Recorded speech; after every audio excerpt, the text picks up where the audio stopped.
If blasting body fat and burning calories is one of your main exercise goals, these 10 fat loss exercise tips will ensure you get the most out of every fat-burning workout minute. Choose your fat loss exercise carefully. There is no such thing as the ultimate calorie-burning activity. Energy burned is dependent not just on the activity itself but on how much effort you put in, how skilled you are at it, how long you do it for, and how often. So choose a fat burn exercise that you are going to do regularly and consistently. That means an activity that you actually enjoy, unless you want your workouts to involve untold misery and boredom, and one that is practical and accessible. Consider taking on one of our virtual events to keep your training exciting. Be intense with your fat-burning exercise. Don't be fooled by the so-called fat-burning zone. This is the misguided notion that working at a lower intensity is better for fat burning than working at a higher effort level, say, for example, walking instead of running. The harder you exercise, the more calories you will burn, and it is this that really counts when it comes to losing fat. Exercise larger muscles for greater calorie burn. Serious fat-burning activity uses the large muscle groups of the body, the thighs and bottom, chest and back. The greater the overall recruitment of muscle, the higher the calorie expenditure. So in your workouts, you are much better off using, say, the rower than isolating your arms for maximum calorie burn.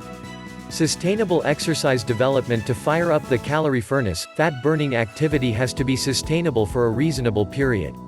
So while skipping is great exercise, it's not much use if you can only do it for 3 minutes. The American College of Sports Medicine recommends 20 to 60 minutes per session, 3 to 5 times per week. It doesn't have to be continuous effort. Interval training. To maximize calorie burn. Interval training, in which you mix hard efforts with bouts of recovery, is one of the best ways of maximizing calorie expenditure, improving aerobic fitness and making use of limited time.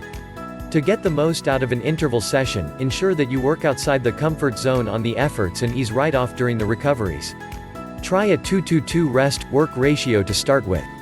Carry the exercise load. Activities that are weight-bearing, such as walking and running, use more calories than those in which your weight is supported, such as swimming or cycling, simply because you have to shift your own body weight against gravity. Running on empty?